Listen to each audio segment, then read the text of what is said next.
Va subiendo la corriente con chinchorro y atarraya, la canoa de Bareque para llegar a la playa. Hola, ¿qué tal amigos? Yo soy Nelson el Chanero Armesto, su reportero digital de Identidad Caribe, con un tip informativo que tiene que ver con que si los colombianos estamos dispuestos a dejar que la historia del 30 de abril de 1984 se repita. Bienvenidos.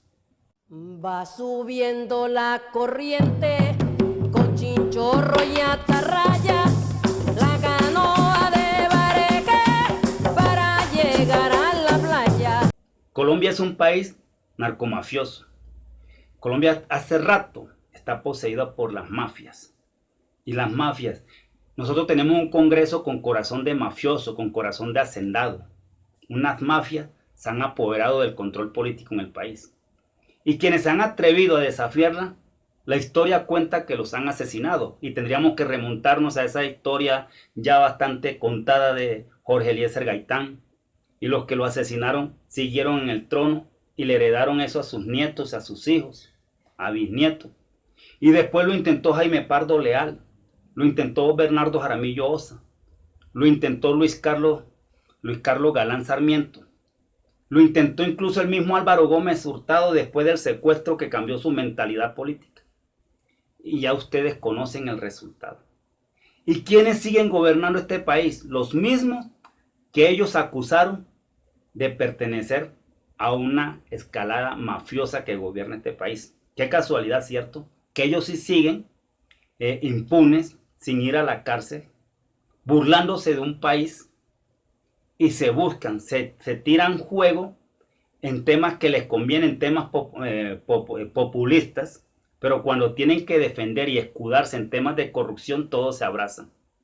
Entonces uno mira que en el tema de Odebrecht, todos se cubren, Juan Manuel Santos, Oscar Iván Zuluaga, el mismo Iván Duque, dizque enemigos, para que la gente crea y sí, si no es este, yo mejor voto con este porque es que este es este.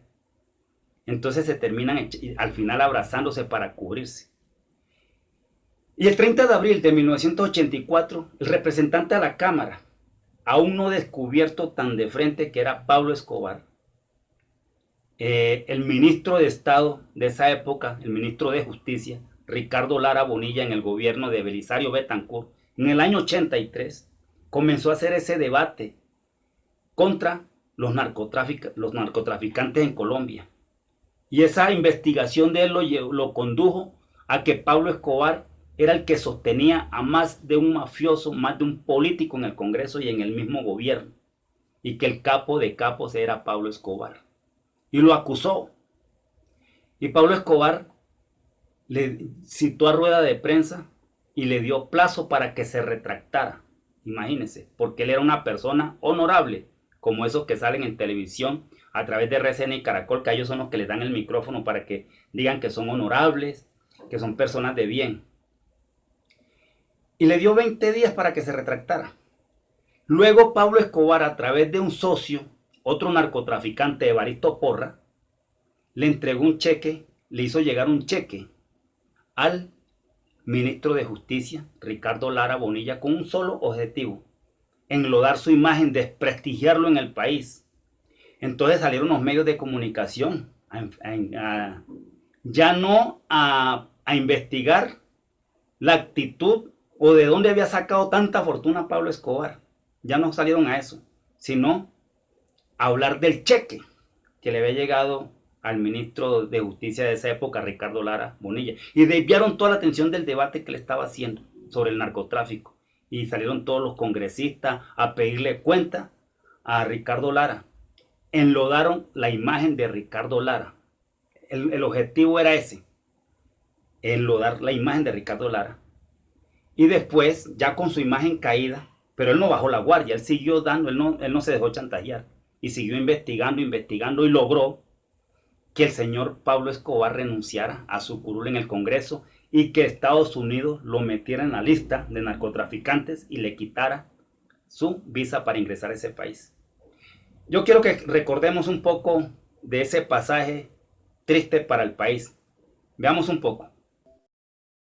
Pablo Escobar soñaba con ser presidente de Colombia. La ideología principal de nuestro movimiento es civismo, nacionalismo. Aspiración política que se vería amenazada con la aparición de Rodrigo Lara Bonilla, el galanista nombrado ministro de Justicia en el gobierno de Belisario Betancur y enemigo de la maquinaria mafiosa que para entonces todo lo permeaba. Lara encontró en el coronel Jaime Ramírez, director de la Policía Antinarcóticos, al mejor socio en su lucha contra los carteles de la droga. Al país una idea aproximada de lo que significa el tráfico de estupefacientes. Paralizaron aeronaves con coca y denunciaron la entrada de dineros calientes a la política y al fútbol. Nutivar y Fátima, hago entrega de esta bandeja como reconocimiento. Meterse con los narcos no era un juego.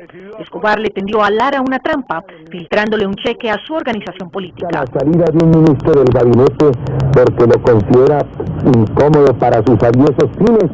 Con su imagen cuestionada, el ministro redobló sus ataques contra Pablo. Quiero informar a la opinión pública que el señor ministro Lara arrinconó al capo hasta hacerlo expulsar del Congreso y de los Estados Unidos, país que le canceló la visa. Era la primera derrota del hasta ese día intocable Pablo Escobar. Hago público mi definitivo y total retiro de la política. Con el asalto a Tranquilandia, el mayor laboratorio de coca de América Latina, Lara firmó su sentencia de muerte. El 30 de abril de 1984, en una noche lluviosa, Rodrigo Lara Bonilla fue asesinado de varios balazos. Su magnicidio convirtió a Escobar en proscrito y a los implicados en muertos. ¿Qué nos recuerda hoy en día eso? En el año 84, Jairo Ortega Ramírez, creo que era Jairo Ortega Ramírez, sí, no sé, me acuerdo que el apellido tercero, el segundo apellido era Ramírez, pero sí sé que era un abogado, Jairo Ortega, representante a la Cámara por el Partido Liberal, él era el líder de Renovación Liberal. Él fue quien llevó al Congreso a Pablo Escobar porque Pablo Escobar era su segundo renglón. Es más, para evitar investigación le dio lo que se llamaba la inmunidad parlamentaria, que a los parlamentarios no los podían tocar, era una impunidad. Entonces lo dejó sesionar para que ganara también esa impunidad parlamentaria. Y fue Jairo Ortega que en un debate donde estaba el ministro enfrentando a esa cátedra de narcotraficantes, en especial a Pablo Escobar, donde Jairo Ortega exhibió el cheque que había logrado consignar Evaristo Porra en la cuenta del ministro después asesinado Ricardo Lara. ¿Con qué objetivo? El objetivo era desviar la realidad del debate. El debate era contra el narcotráfico y demostrar que el Congreso estaba infiltrado de muchos narcotraficantes. Y al otro día amanecieron los medios de comunicación hablando era del cheque y se desvió toda la atención. Enlodaron la imagen del ministro. El ministro estaba por el suelo, pero aún así él no se rindió. Y ya con su imagen toda en entredicho, un hombre que entregó su vida por un mejor país fue asesinado. Después de asesinado fue que muchos colombianos recapacitaron. Como cuando la historia bíblica de Cristo, cuando ya lo vieron muerto, dijeron en verdad ese era el Hijo de Dios. ¿Qué les recuerda a ustedes eso? ¿No les recuerda lo que estamos viviendo actualmente? Ya después de la muerte de Galán, de Carlos Pizarro, que fue asesinado, que también lo intentó, de Jaime Pardo, sale otra persona y es Gustavo Petro a enfrentarse a esos poderes mafiosos en el país, los que heredaron el trono político de esos que rodearon a los asesinos de quienes ya les nombré.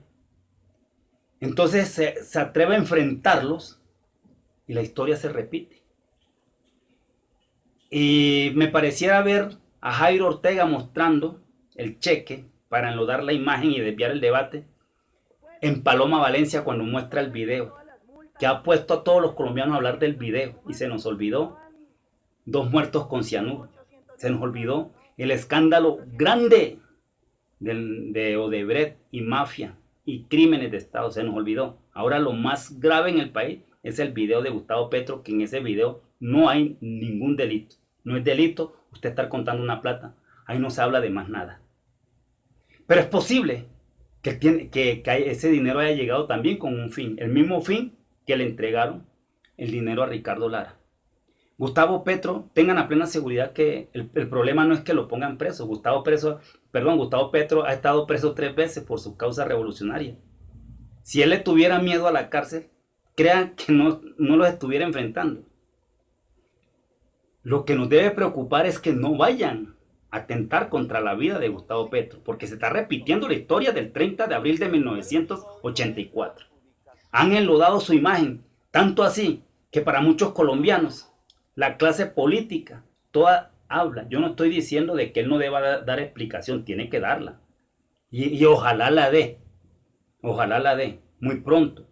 Pero él la está dando a través de los medios que se lo han permitido, porque a él ni siquiera se lo permitieron hacerlo en el Congreso cuando era un derecho a la réplica. Pero él ha explicado las cosas a través de las redes sociales, Twitter. Simón Vélez niega que él le dio plata, a pesar de que la revista Gato Pardo en 2006 había hecho una entrevista y él reconoce que sí le dio plata a Gustavo Petro. ¿Quién es Simón Vélez? Simón Vélez, creo, si mal no estoy, es uno de los inscriptores de la candidatura de Germán Vargas Lleras. O sea, mire todo el andamiaje que hay ahí. Y es posible que le haya mandado ese dinero y después se niega. Ahora están diciendo que ese dinero venía que del Loco Barrera. A Ricardo Lara Bonilla lo vincularon el cheque con otro narcotraficante en esa época, Evaristo Porras. Mire cómo se está repitiendo la historia. Una vez acabada la imagen de Gustavo Petro, lo que sigue no es la cárcel, lo que puede seguir es el asesinato a Gustavo Petro. Esas mafias son peligrosas. Odebrecht es una mafia con muchos tentáculos, no más en México. Se acaba de lanzar del 5º piso quien tenía las pruebas contra Odebrecht allá. Se lanzó, se suicidó. ¿No les recuerda aquí en Colombia que apareció muerto el ingeniero Jorge Enrique Pizano y su hijo con cianuro? Mire todas esas mafias. Miren, no dejemos la oportunidad que tenemos. Yo no le estoy diciendo que libren a Gustavo Petro de responsabilidad si es que la tiene, pero no lo condene por un video, que en ese video no hay nada. En ese video no hay nada. Él tendrá que explicar, pero no se nos puede olvidar el origen del debate. Ya tenemos redes sociales. En esa época que asesinaron a los que yo les nombré, no habían redes sociales para investigar cosas. Nosotros podemos hacerlo. Podemos entrar a la información alternativa.